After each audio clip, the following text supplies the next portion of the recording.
So just to answer any questions that may have arose from my last video about whether I'm going to change how I do reviews or tone down the swearing or any of that. First, I just want to say thank you so much for everybody that chimed in and gave their opinion. I love it. Listen, I was never going to change what I do, but just in case you're worried that I will, let me just end this opening segment by saying this. Fuck, fuckity, fuck, fuck, fuck. There, that answers that.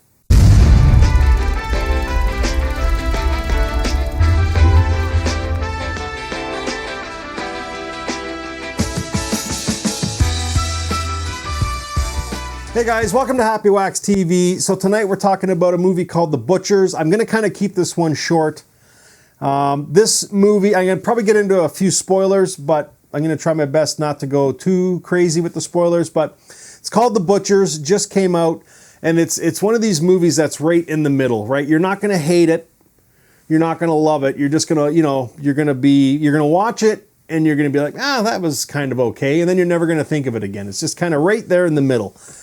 And I'm going to give it a rating right now, in case I do get into spoilers. I'm going to give it a 5.5 out of 10. Okay, it's definitely worth a watch.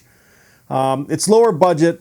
There's some things that I didn't like about it, but there were other things that I did appreciate, especially given the budget.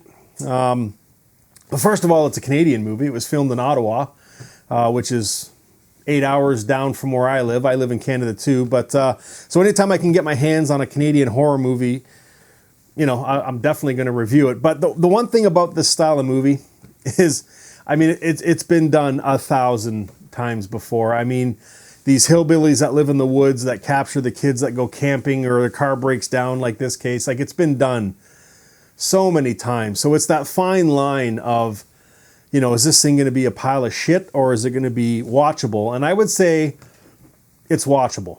You could definitely watch it. You could definitely enjoy it. Again, you're not going to probably think about this movie after you shut it off, but you'll get through it and you won't hate it. You know what I mean? But I just, it's definitely not a Hills Have Eyes style of Outback, and it's definitely not the first or second Wrong Turn style of movie. It's not that intense. But it is good. And it is low budget. And it does have some surprises in it too. Like, basically, I'll read the synopsis. A family of sadistic butchers has dug into the backcountry, and from the deep freeze of winter to the dog days of summer, anyone who crosses their path is dead meat. Okay, well, that's pretty much it. And what it is it's these two brothers. They were initially a family. The opening scene is showing us them burying their mother. Okay, and then they're burying their mother, and they both look over at the road, and this car breaks down, and that's where our movie picks up. They smash the boyfriend over the head with a shovel, kill him, chop him up, and then they kidnap the girlfriend there, and then impregnate her, obviously to make more of the family or have kids, right? The one thing I want to say before I get into this movie a bit more is I appreciate the time that they make it look like it happened in, which would be, I think, the early 80s. Again, the majority, all of this movie takes place in the woods. So there's really only one house that they had to build.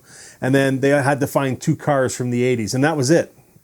And the good thing about that is there's no fucking cell phones in this movie. There's none of this, oh my God, I can't get a cell phone signal or any of that bullshit. It was before cell phones, so it was fantastic. And any phones that are used in this movie are the old style dial-up ones. Probably most of you won't even recognize them, depending on how old you are.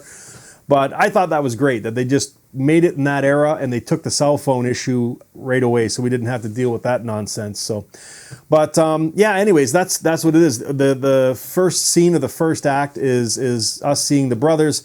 They kidnap this girl, they kill the guy, they chop him up, and they impregnate her. And then we fast forward a little while, 6-7 months, because they do show the girl again as they keep her in this cage in this house that they live in.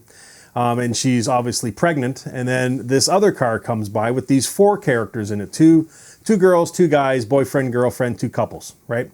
Car breaks down. That's the one thing I didn't like about this movie, is why are these cars keep breaking down on this road? There's no rhyme or reason why it happens, but they get separated because the one boyfriend and the one girlfriend decide that they're going to walk up to go try to find a gas station, while the other, not in the same couple, but the other boyfriend and the girlfriend stay behind and stay with the car.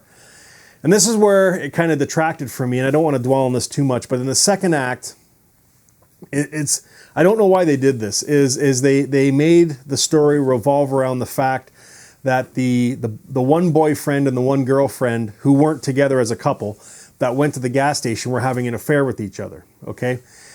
So I don't want to get into that too much, but it made absolutely no difference in the story of this movie. There was no reason to have any of that for the second act, because what they didn't do in this movie is have a background on these two brothers or this family. There's nothing. There's no explanation as to why they're doing this, why they're living like this.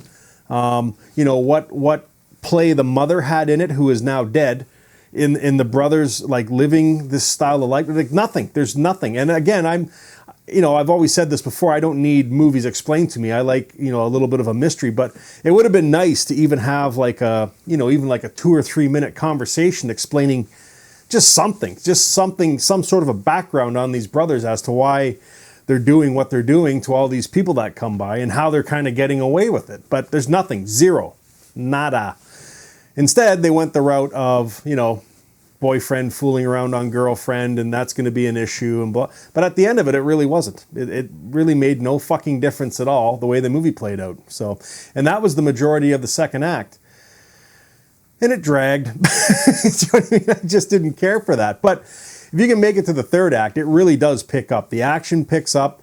It's not really like a really gory movie. There is a little bit of gore in this. A lot of the body chopping scenes and stuff like that are done where you can see the cleaver come down, but you see the after effect, the leg chopping off and stuff. It doesn't actually show the chop and stuff like that. But they do amp up the action and the suspense. And there was a scene in the third act that actually fucking caught me off guard, because I did not expect it.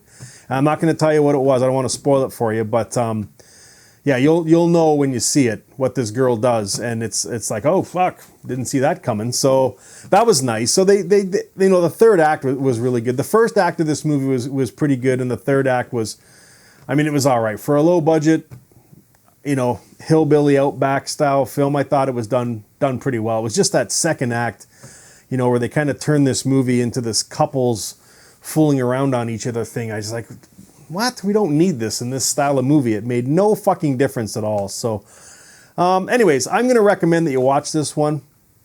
I did like it. Oh, and there is too, okay, again, this is going to be a spoiler, so if you don't want to hear this, then shut the movie off. This is one of the other things I wanted to talk about.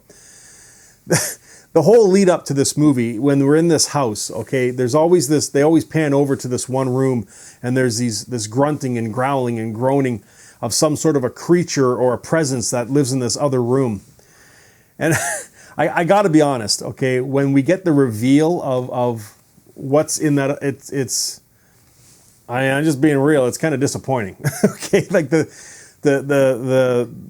build-up does not justify the payoff. When we get this reveal of what's behind this door. And that was kind of goofy. I appreciate the fact that they tried to throw something a little different in there, or change it up a bit, but I don't know. I was like, what? What the fuck is the point of that? So, and the other thing, and this will be a spoiler, and then I'm gonna end it here. There is no happy ending to this movie. That is the one thing that saved this movie for me, is there is no happy ending, and I fucking hate when horror movies have a happy ending, or everybody escapes, or the main character. Listen, I don't want to. I already spoiled it, but all I'm saying is there's no happy ending here, and I appreciated that, and I thought that made that movie just that much better at the end, and I appreciated it. So, anyways, okay, Butchers, it's out now. I am recommending that you watch it. I thought it was okay, definitely worth the watch. Again, you're going to watch it and probably not think about it again, but you're not going to hate this flick when you give it a watch. Yeah, you can nitpick stuff out of it. Yeah, I've heard it all before, but for the most part, for low budget, it's not that bad. So 5.5 for me. Let me know what you think, guys. If you've seen this one, I want to hear you chime in on and let me know what you thought about it. And yeah, I got lots and lots of stuff coming. So yeah, there's going to be tons of stuff, reviews, And I'm going to try and get into some older stuff. I've had a lot of you ask me to review 80 movies, or movies from the 80s. I was going to do this last year, and I just got so busy at work and stuff I didn't have time, but things are going to kind of slow down here for a little bit, so I might kind of delve into that realm a little bit more too. So if there's anything you want me to review, just drop a comment down below. And yeah, I guess that's it for now, guys. Butchers, check it out. 5.5 for me, and until next time, stay good.